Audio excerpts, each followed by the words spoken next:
नाशिकच्या बोंधू अशोक खरात प्रकरणावरून मंत्री चंद्रकांत पाटील यांनी देखील प्रतिक्रिया दिली आहे। माननीय देवेंद्रजी अशा प्रकारचे विषय हँडल करण्यामध्ये खूप मास्टर आहेत। त्यामुळे SIT नेमली आहे। सातपुते मॅडम सारख्या खूप चांगल्या ऑफिसर अपॉइंट केलेल्या आहेत। खूप खणलं जात आहे। आवश्यकता वाटली तर देवेंद्रजी केंद्रीय तपास यंत्रणांची मदत घेतील। खरात यांच्यासोबत कॉल झालेत असं आरोप होतोय। आरोप केलेला आहे की भाजपच्या कोणत्याही नेत्यांचे त्यामध्ये नाव येत या नाही। सगळ्या विषयामध्ये माननीय देवेंद्रजींनी विधानसभा आणि विधान परिषदेमध्ये एक अतिशय सविस्तर निवेदन केलेलं आहे।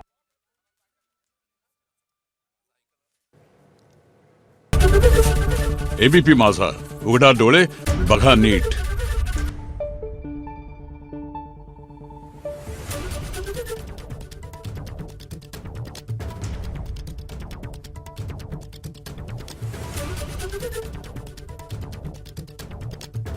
Thank you.